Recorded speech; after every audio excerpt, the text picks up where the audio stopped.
RPJMD Indramayu Reang 2025-2030 akan mulai dibahas. Pemerintahan baru Luki Hakim Saifuddin hanya punya modal awal 5 kursi di parlemen DPRD Indramayu, yaitu PKS Nasdem sebagai pengusung waktu Pilkada 2024. Perubahan visi Indramayu dari bermartabat ke reang tentu akan banyak proses dan adaptasi yang akan ditempuh, mulai dari yang bersifat strategis hingga ke hal-hal teknis. Semulus apa perjalanan Luki Hakim Saifuddin di parlemen, di DPRD Indramayu? Lalu siapa pihak kira-kira yang akan selalu mengganggu pemerintahan Luki Hakim Saifuddin dalam satu periode ke depan? Lebih seru kita obrolan lagi dengan Ketua Fraksi PKS Prindo dan juga Ketua PKS Kabupaten Indramayu. Beliau adalah Haji Ruswa MPDI. Selamat datang Pak Haji. Terima kasih sudah hadir lagi. Di Alma Corner sudah hadir. Langsung saja Pak Haji. Ini kan RPJMD kan belum diketuk ya, belum jadi gitu, dan akan mulai dibahas RPJMD Indramayu Reang ya, yaitu 2025-2030. Pak Haji sebagai pengusung kan, pengusungnya Pak Luki dan Saifuddin dengan Nasdem 3 kursi dan 2 jadi 5 kursi.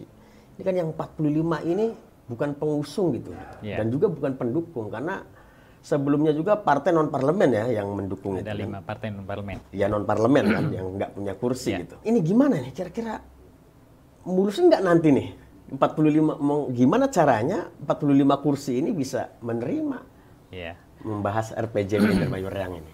Baik. Terima kasih nih bertemu lagi dengan Mas Alma. Terima kasih sudah diundang lagi di sini. Saya tuh selalu berpikiran begini ya. Kami ini di DPRD ketika berjuang berkampanye di tengah-tengah masyarakat, itu niatan kami ini kan ingin memperjuangkan masyarakat, supaya mereka mendapatkan porsi perlakuan dari pemerintah, supaya pembangunan lebih baik di tengah-tengah masyarakat dan sebagainya gitu. Jadi saya selalu berpikiran bahwa teman-teman anggota DPRD itu, saya meyakini semua juga memikirkan masyarakat. Gitu. Dan bupati, wakil bupati, kepala daerah yang dipilih oleh masyarakat pun sama. Mereka memikirkan masyarakat juga. Jadi apanya yang bertentangan? Nah, apalagi Undang-Undang 23 itu mengatur bahwa bupati dan DPRD itu adalah lembaga mitra. Jadi disebutnya tuh bupati dan DPRD itu adalah unsur penyelenggara pemerintahan daerah. Jadi kita bermitra nih, DPRD dengan bupati. Jadi sebagai unsur penyelenggara pemerintahan daerah. Dan dalam sistem tata negara kita, bupati dan DPRD itu satu rezim eksekutif di bawah presiden. Gitu. Kalau di pusat itu ada DPR dan eksekutif di bawah yang dikomandoi oleh presiden. Mereka berbeda ruang. Tapi kalau kami bupati dan DPRD itu satu rezim. Rezimnya rezim presiden. Makanya DPRD itu kan keputusannya ke Kemendagri. Kami sering menyebutnya kami ini kayak pegawai outsourcing. Outsourcingnya Kemendagri, tapi sekarang alhamdulillah diperbaiki statusnya menjadi pejabat daerah. Gitu. Jadi kalau di daerah kami memahami tidak ada istilah oposisi. Karena DPR dan bupati itu kayak suami istri lah gitu. Disebutnya juga mitra, unsur penyelenggara pemerintahan daerah. Jadi sama-sama punya tanggung jawab memberikan masyarakat. Nah, walaupun Pak Luki Hakim Saifuddin itu kami usung dengan modal dasar 5 kursi, PKS 3 kursi dan Nasdem 2 kursi, tetapi saya meyakini dengan punya kesamaan niat antara eksekutif yang dipimpin Pak Bupati dengan legislatif yang isinya adalah para wakil rakyat hasil pemilihan kemarin, selama niatnya sama, saya yakin tidak akan ada benturan gitu. Selama program yang digulirkan oleh Pak Bupati itu program-program untuk masyarakat. Tapi ini kan DPRD ini kan produk politik, Pak Haji. Betul. Nah, di dalamnya adalah kader-kader partai politik yang waktu pilkada juga menjadi lawan politik. Luki Hakim Saifuddin. Nah, kan anggota DPRD ini punya ketua partai gitu, baik di daerah, provinsi maupun pusat. Gimana caranya gitu agar meyakinkan mereka gitu? Apakah perlu ada koalisi misalnya diajak gitu, partai politiknya gitu, atau gimana kira-kira? Ya tentu kami pasti melakukan komunikasi politik ya dengan mereka. Pak Bupati juga pasca beliau terpilih langsung roadshow kok, keliling kepada yang menjadi rival waktu pilkada, termasuk juga sowan ke ketua-ketua partai untuk membangun komunikasi. Ya tujuannya supaya ada kesepahaman dan bisa sinergi dalam membangun Indramayu. Itu beliau sudah lakukan.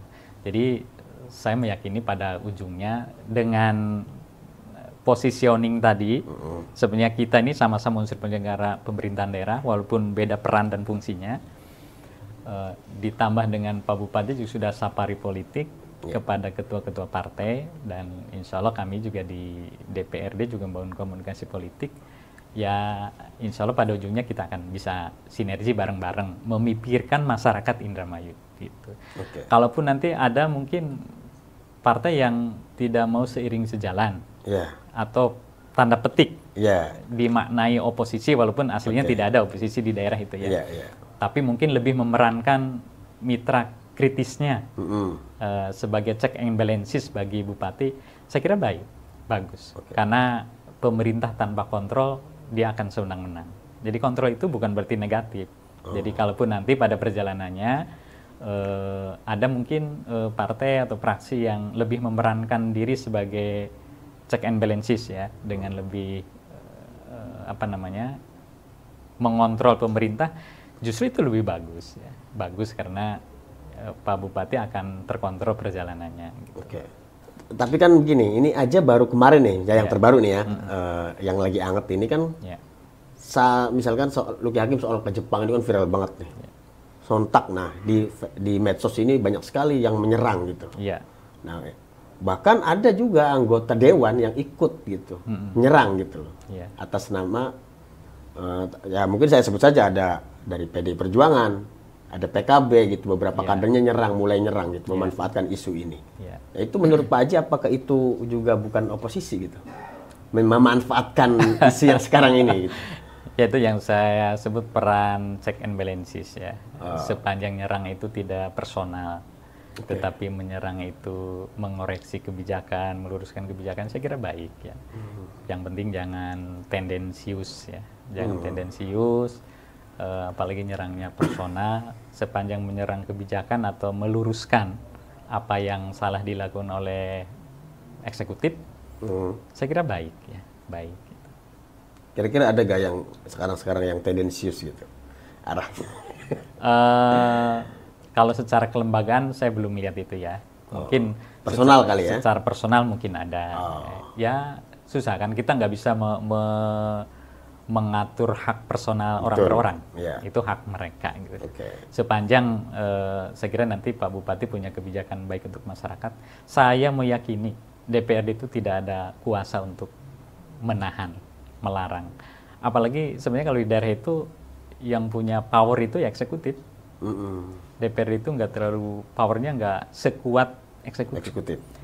Apa contohnya? Pada periode pemerintahan yang lalu, DPRD menggunakan hak yang itu sering ditakuti orang, hak interpelasi. Sempat terjadi ya? Itu pun kita nggak bisa apa-apa. Ibu Bupati waktu itu jalan, karena memang regulasi memberi ruang untuk exit strateginya. Termasuk yang APBD itu? Termasuk APBD tidak disepakati dengan eksekutif, tetap jalan kok. Karena memang aturannya Bupati boleh membuat perkada. Gitu. Jadi memang jegal-menjegal itu bukan budaya yang secara regulasi tentang pemerintahan daerah menjadi budaya yang harus tumbuh subur di daerah, bukan. Gitu. Itu mungkin produk undang-undang sebelum 23-24, dulu zaman 2004 ya, di mana DPRD boleh meminta laporan pertanggungjawaban kepala daerah, di mana DPRD bisa mengimpeach atas pertanggungjawaban itu, bisa memberhentikan bupati. Sekarang nggak bisa ya? Yang timbul kegaduhan kan? Sekarang nggak bisa. Gitu. Kalaupun kita memberikan rekomendasi pemberhentian, itu harus dibawa ke pengadilan. Oke, kecuali memang kasusnya hukum gitu ya. Ya, kecuali yang jelas-jelas melanggar undang-undang ya. Yang ada bupati boleh diberhentikan karena A, B, C, D itu. Itu pun bukan melalui DPRD maksudnya gitu ya, tapi lebih lembaga lain gitu yang lebih berwenang. Nah, tapi kan oke lah, itu oke ya secara aturan dan prosedur kewenangan dari DPRD. Tapi kan pasti nih, karena ini memang bukan pengusung ya awalnya. Betul. Ada pengganggu dong kan Pak Haji ya. Baik itu memang secara, ya pastinya secara informal gitu. Tadi yang disebut individu-individu kader dari partai-partai di luar pengusung itu. Nah ini kan pasti akan sering mengganggu nih. Terutama terkait dengan misalkan hal-hal yang akan dibawa ke DPRD misalnya, yang akan digodok atau salah satunya misalkan RPJMD Indramayu Reang gitu kan. Pasti dibawa ke DPRD, pasti ada pihak yang ya mengganggu lah gitu. Tadi saya tidak begitu setuju dengan terminologi pengganggu ya.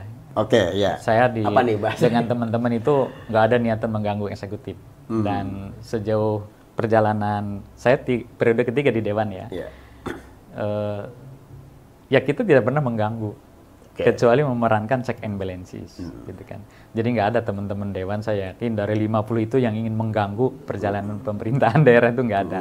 Kecuali memerankan check and balances, gitu kan. Fungsi kontrol terhadap pemerintah daerah. Dan tadi ketika konteksnya fungsi kontrol, selama yang dikerjakan oleh bupati dan wakil bupati atau eksekutif ini adalah program-program yang pro rakyat, lalu apa standing posisi kita untuk menjegal istilahnya ya, apalagi menghambat orang buat rakyat kok. Mungkin kita juga akan malah dihujat oleh rakyat kalau menghambat program yang pro rakyat gitu. Saya yakin teman-teman DPRD juga berpikir demikian. Toh kita juga menjadi dewan disumpah untuk memperjuangkan aspirasi masyarakat. Jadi pada konteks itu saya tidak terlalu khawatir walaupun Pak Luki Saifuddin modal dasarnya 5 kursi, kemudian pemerintahan tidak akan jalan, enggak. Saya tidak punya kekhawatiran itu. Tetapi saya bukan bagian unsur partai pengusung, bukan berarti menafikan fungsi komunikasi politik dengan mereka. Toh ini juga disadari betul oleh Pak Bupati, yang dulu sudah running duluan, membangun komunikasi politik dengan ketua-ketua partai. Dan itu juga kami imbangi dengan di DPRD, membangun komunikasi politik dengan praksi-praksi. Dan saya yakin teman-teman yang 45 selain pengusung juga niatnya sama, membangun Indramayu. Ketika Pak Bupati juga membangun Indramayu, ketemu dong di situ. Oke, itu berlaku di parlemen kan? Ada nggak potensi di luar parlemen gitu? Misalkan, ya kayak kemarin ya, misalkan ada masyarakat atas nama masyarakat pastinya kan? Dan ada nggak semacam potensi begitu gitu? Potensi itu selalu ada. Dan itu kan masyarakat punya hak yang nggak bisa kita kebiri. Jadi namanya demo dari masyarakat, protes dari masyarakat yang mungkin merasa aspirasi keinginan mereka itu tidak terwakili oleh pemikiran para wakilnya, ya bisa jadi mungkin disalurkan lewat audiensi, lewat demo, kan hak masyarakat yang nggak boleh kita kebiri. Dan itu bagian dari fungsi kontrol publik terhadap pemimpinnya. Gitu. Sepanjang memang untuk sama-sama tujuannya untuk baik, saya kira bagus. Gitu. Maksudnya potensi politis gitu, lebih kepada taruh bahasa tanda kutip disetel gitu loh, Pak Haji, disetel oleh partai tertentu gitu dengan menggunakan unsur masyarakat gitu, barangkali potensinya ada nggak kira-kira semacam itu? Kalau politik itu kan semuanya semua dugaan, asumsi, mungkin saja, tapi kan kita juga nggak boleh a priori lah, gitu kan. Kalau ada orang menyampaikan aspirasi, demo, wah ini siapa dalangnya, ini siapa yang nyetelnya.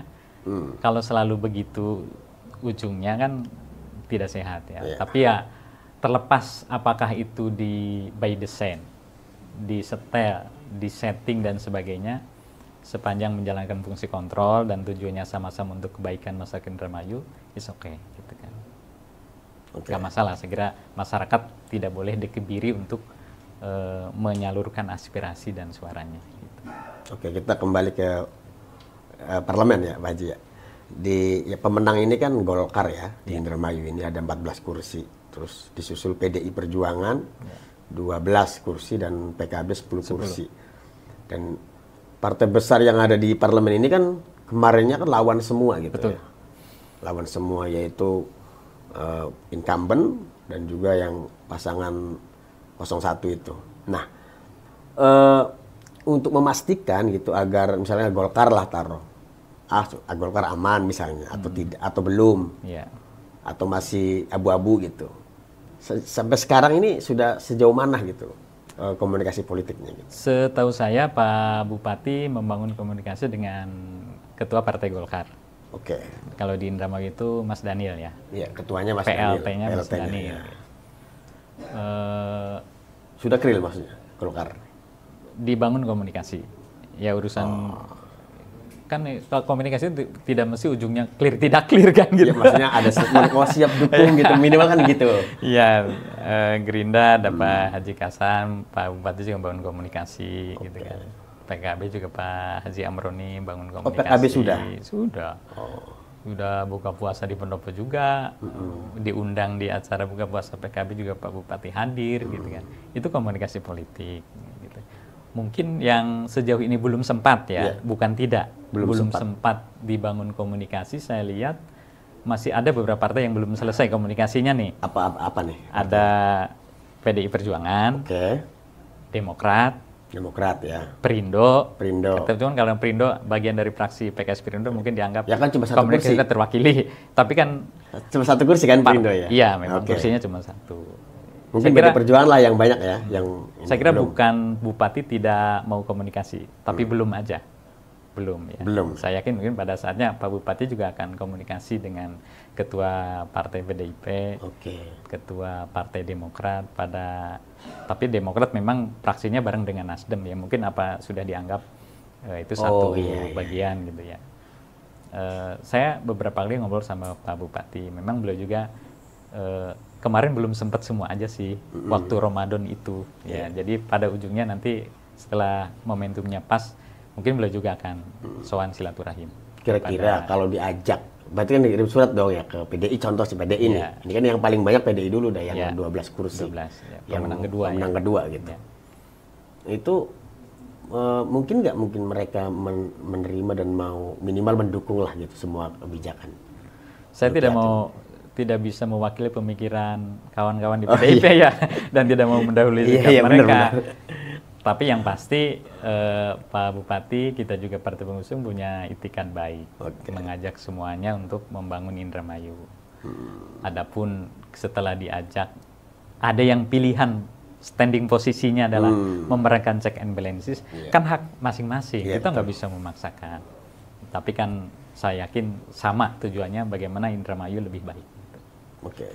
Ya, soalnya kemarin pernah kan ketua fraksi mengatakan ya selama ini belum diundang gitu katanya. Ya. Gitu.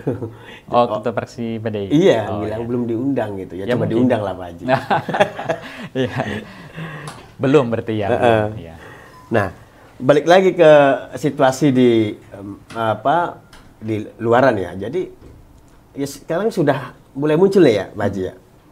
Mungkin setelah 100 hari kan belum ya. Mungkin ada gara-gara kasus Jepang ini gitu ya.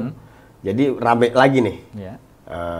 Di medsos atau di mana rame lagi gitu. Jadi menurut Pak Haji apakah sekarang ya tanda kutip nih, ya, oke lah oposisi lah, saya sebut oposisi saja ya. Tapi bukan di parlemen maksudnya. Oposisi ini apa sudah mulai muncul nih? Ya, sudah mulai muncul apa belum gitu menurut Pak Haji? Ataukah mereka hanya ya manuver-manuver kecil lah gitu menurut Pak Haji nih? Kan pro kontra itu tidak bisa dihilangkan ya. Dia akan selalu ada sekalipun pemenang itu partai besar. Atau mungkin dia punya koalisi mayoritas. Tetap pro kontra itu ada. Karena menyatukan pemikiran publik, pemikiran masyarakat itu nggak bisa. Masyarakat itu kepalanya banyak. Pemikirannya beragam, jadi kita nggak bisa memaksakan, dan belum tentu baik kalau semua orang tuh satu pemikiran, nggak rame dong dunia. Jadi tidak mesti pemikiran masyarakat itu satu, karena memang pasti akan heterogen, dan biar itu bagian dari dinamika demokrasi. Saya kira baik, sepanjang tujuannya sama, bagaimana masyarakat dan Indramayu lebih baik, dan itu kan Coba kita pelajari dari pemimpin ke pemimpin, dari periode bupati ke bupati, kan selalu ada. Di zaman Golkar yang berkuasa beberapa periode sekalipun, kan suara itu tetap ada, padahal dominan. Gitu. Apalagi sekarang Pak Luki yang tadi modal dasarnya 5 kursi. Ya pasti adalah di masyarakat, tapi kan kita tidak melihat itu jelek, bagus gitu kan, supaya ada check and balances. Baik, kita balik lagi ke parlemen lagi nih. Kita hitung-hitung lagi Pak Haji ya. Nasdem sudah bersama Demokrat di fraksinya ya. Jadi Demokrat dengan 2 kursi. 4 berarti ya. 4, ya kan.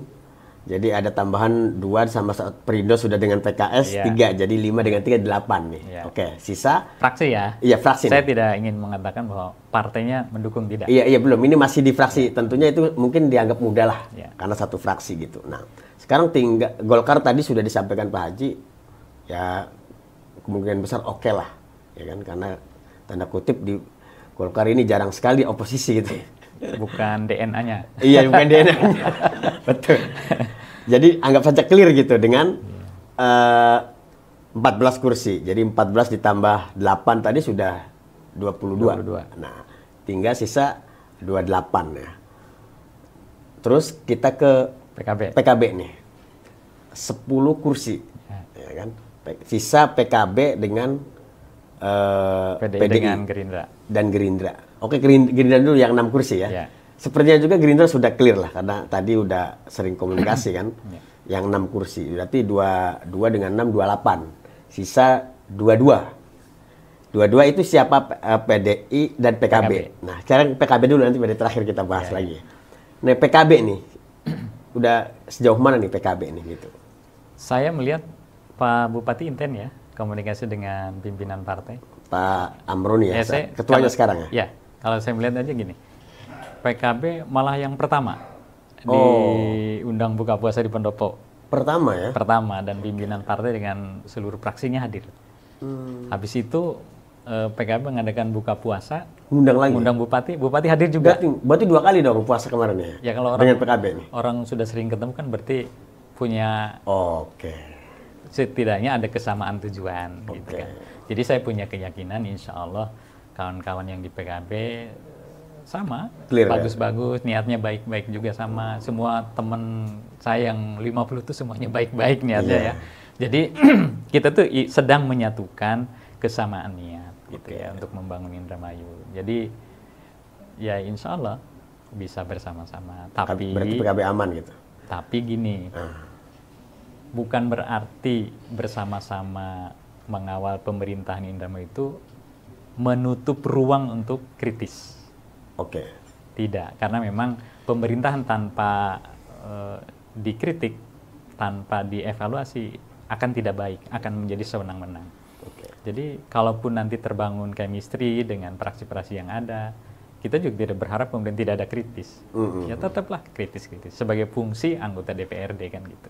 Kemarin PKB pernah ngomong nih bahwa mitra kritis. Iya, kita tidak mau oposisi tapi kita sebagai mitra kritis gitu. Iya. Ini artinya apa nih? Apakah itu peluang buat juga ikut merapat gitu? Atau sebaliknya peluang ke oposisi? Mitra kritis itu gitu. Artinya ingin sama-sama membangun Indramayu. Kenapa ini tafsiran saya?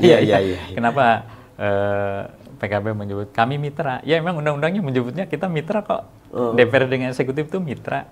Kenapa kritis? Ya salah satu fungsi DPRD itu pengawasan. Yang mengawasi kan harus dengan kekritisan kita. Kalau ada yang salah di eksekutif harus dikritisi. Gitu. Dan sebenarnya ini yang tidak hanya PKB, semua fraksi, semua partai juga, semua anggota DPRD memerankan itu, gitu. Mitra kritisnya gitu. Nah, berarti tinggal PD Perjuangan. PD Perjuangan. Ya. Kalau kita anggap saja ini dianggapnya mudah gitu ya, berarti sudah 28 sama 10 sudah 38 dong ya. 38. Sisa 12 milik PDI Perjuangan gitu. Nah, hingga saat ini kemarin Pak Haji juga menyampaikan belum pernah komunikasi lah ya. Ketemu pun belum, buka puasa pun belum gitu. Belum. Katanya belum sempat. Iya, belum sempat gitu. Artinya ini potensi besarnya oposisi dong. Atau gimana? Saya yakin Pak Bupati itu orangnya baik ya, Oke. orangnya baik, orangnya welcoming. Beliau juga punya niatan yang membangun komunikasi dengan semua kekuatan partai politik. Ya. Ya mungkin tinggal nunggu timing yang tepat mungkin ya, nunggu timing yang tepat. Pak Bupati nanti silaturahim dengan seluruh kekuatan partai politik. Tujuannya bukan ingin membungkam kekritisan, bukan, tapi untuk menyamakan persepsi bahwa ayo kita bareng-bareng membangun masyarakat Indramayu. Karena yang sekarang yang lagi memimpin Pak Luki dengan Pak Saipudin dengan tagline-nya Reang itu, ya ayo kita dengan visi itu. Kemarin dengan visi bermartabatnya, sekarang dengan visi Reangnya gitu. Ujung-ujungnya sama kok. Nah, kan, bagaimana masyarakat Indramayu bisa lebih sejahtera. PD Perjuangan kan ketuanya kan Pak Haji Sirjudin ya, Pak Haji ya. Kan kenal ya. Nah, itu kawan dekat saya. Iya, kawan dekat. Nah, kan udah sama-sama senior juga kan? Iya. Pak Haji dengan Pak Haji Riswa juga sudah senior, sudah 3 periode ya? Periode ketiga. Periode ketiga sama juga dengan Pak Haji Sirjudin ya? Sama. Nah, gimana nih menurut Pak Haji Riswa dulu nih? Ke pribadinya Pak Haji Sirjudin. Iya, beliau orang baik ya. Pemikirannya bagus.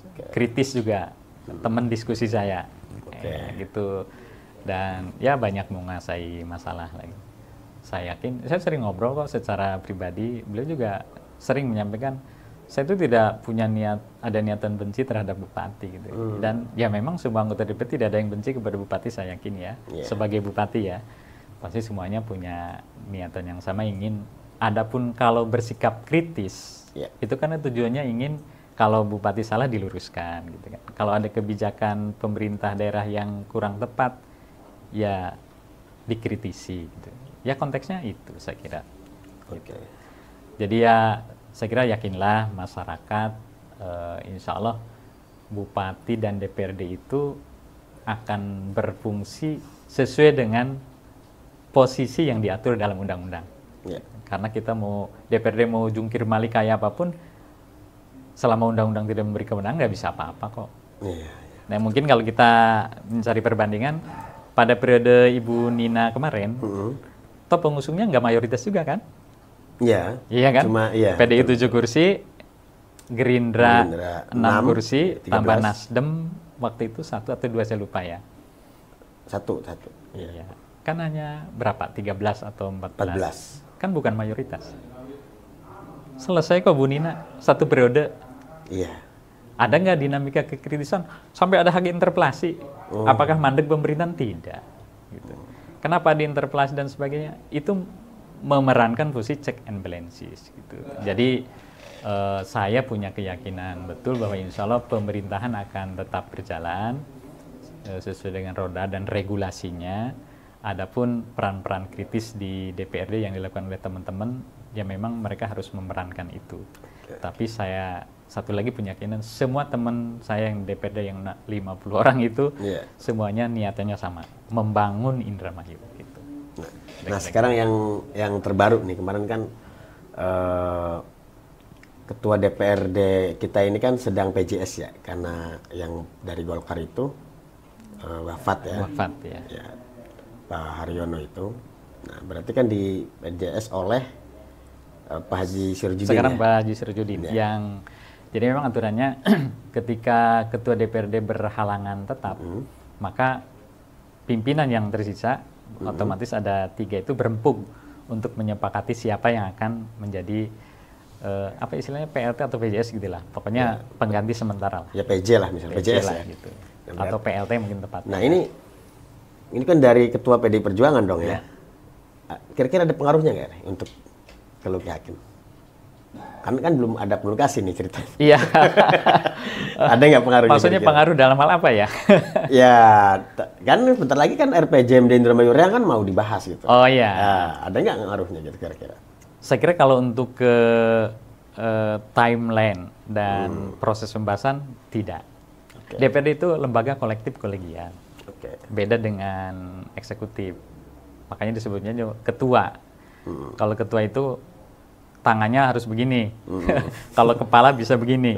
Nah, DPRD itu ketua. Jadi dan disebutnya lembaga kolektif kolegial gitu kan. Jadi tidak ada satu orang yang bisa mengatur lembaga itu, nggak bisa.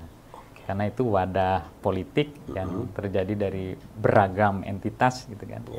Sehingga disebutnya kolektif kolegial. Jadi saya punya keyakinan karena RPJMD itu sudah diatur timeline-nya, waktu pembahasannya oleh peraturan menteri gitu. Ya kita juga karena DPRD rejimnya sama, presiden dan diatur juga oleh aturan yang sama, kita akan ikut itu jalan. Siapapun yang jadi ketua DPRD-nya, sekritis apapun misalnya fraksinya, tetap tidak akan mengganggu prosedur yang sudah diatur oleh aturan yang ada. Artinya tidak ada pengaruh dong? Untuk menghambat tidak. Oke. Karena ya memang tidak ada hak untuk menghambat. Semua kita juga taat kepada aturan. Atau tinggal datengin aja gitu Pak Haji Syarjudinya gitu ya, oleh Bupati, kan belum sekalian iya. silaturahmi gitu.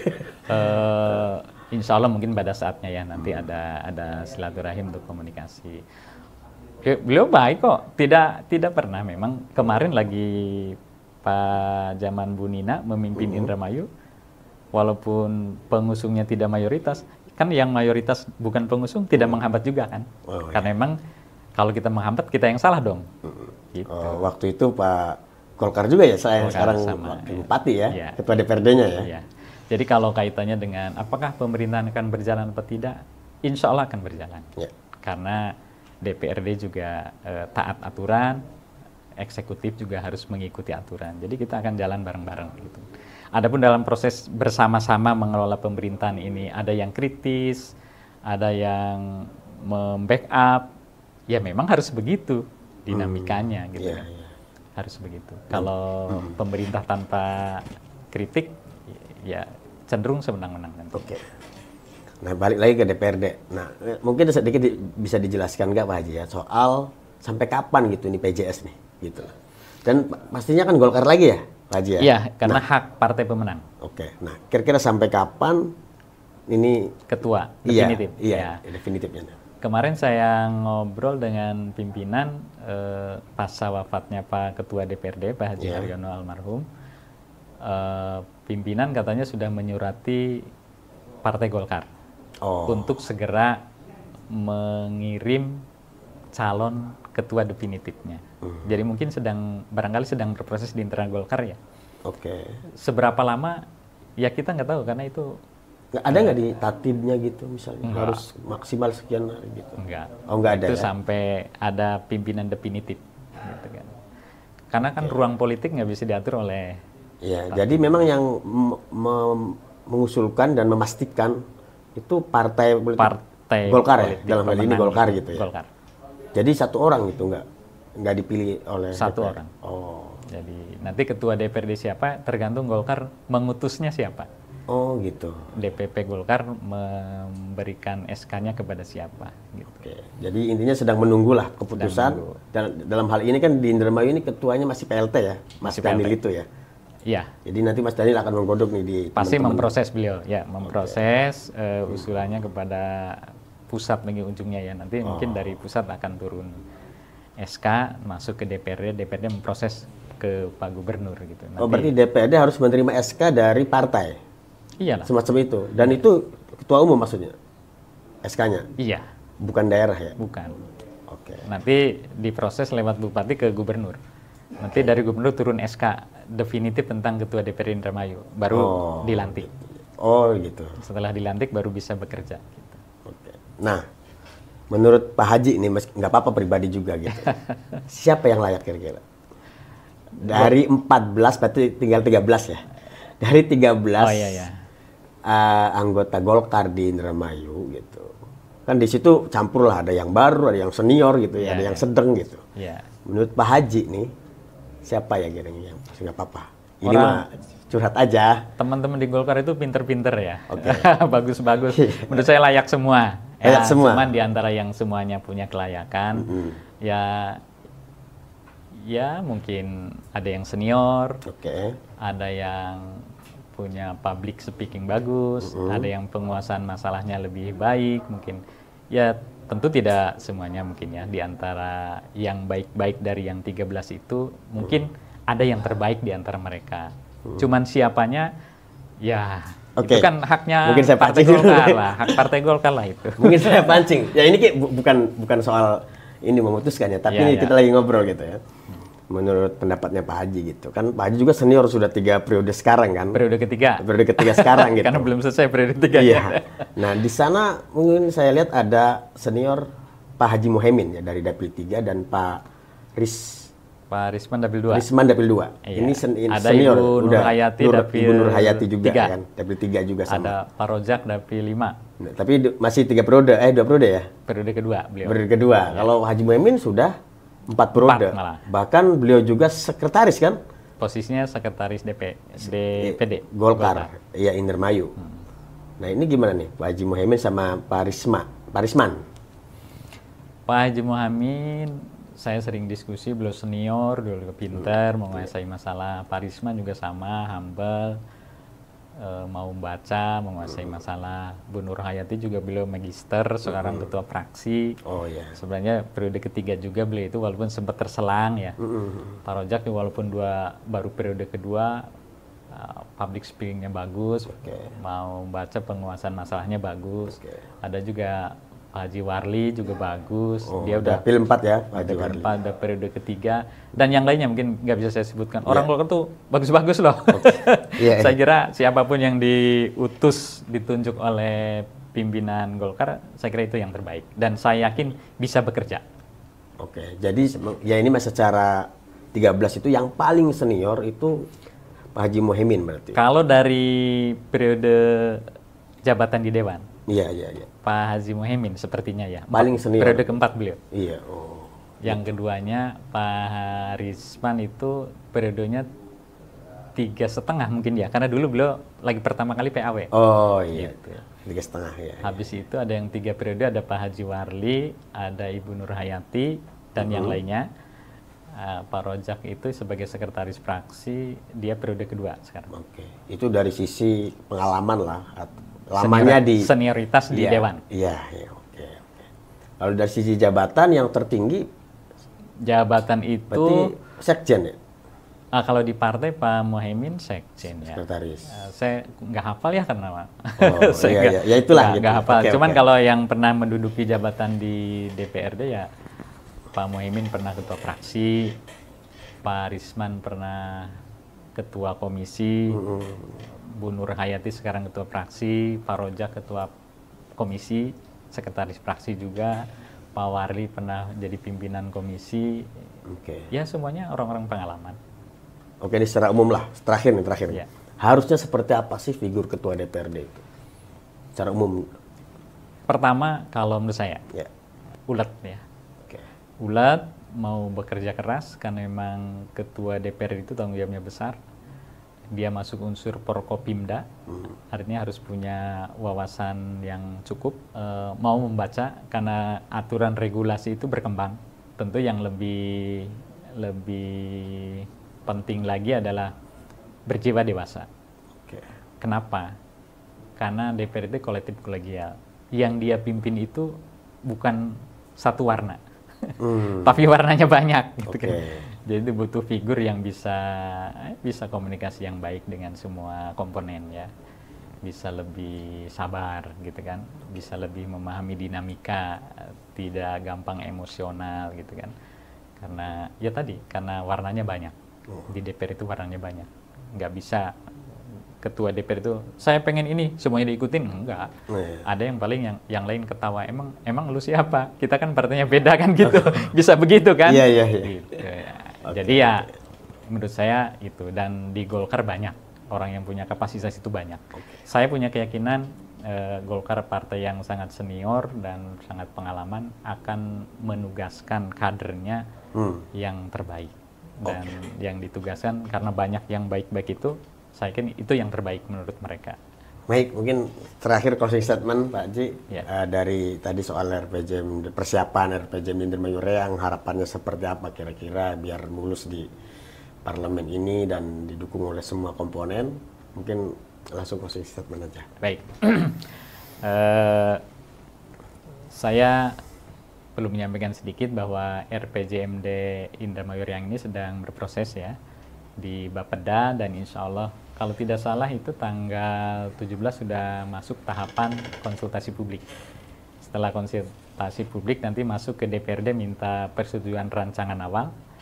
Setelah rancangan awal muncul, tahap berikutnya adalah disusun raperdanya, baru nanti masuk pembahasan RPJMD, Perda RPJMD ya di DPRD. Saya sih mengajak teman-teman, mari kita kawal ini bareng-bareng sesuai tupoksi kita bersama sebagai mitra dari Bupati, unsur penyelenggara pemerintahan daerah, supaya memang Indramayu yang lebih baik yang dicita-citakan kita semuanya, terutama oleh Pak Bupati dan Wakil Bupati yang punya tagline Riang itu bisa terlaksana. Dan saya yakin betul kepada 50 orang teman-teman saya ini punya niat dan motivasi yang sama untuk membangun Indramayu.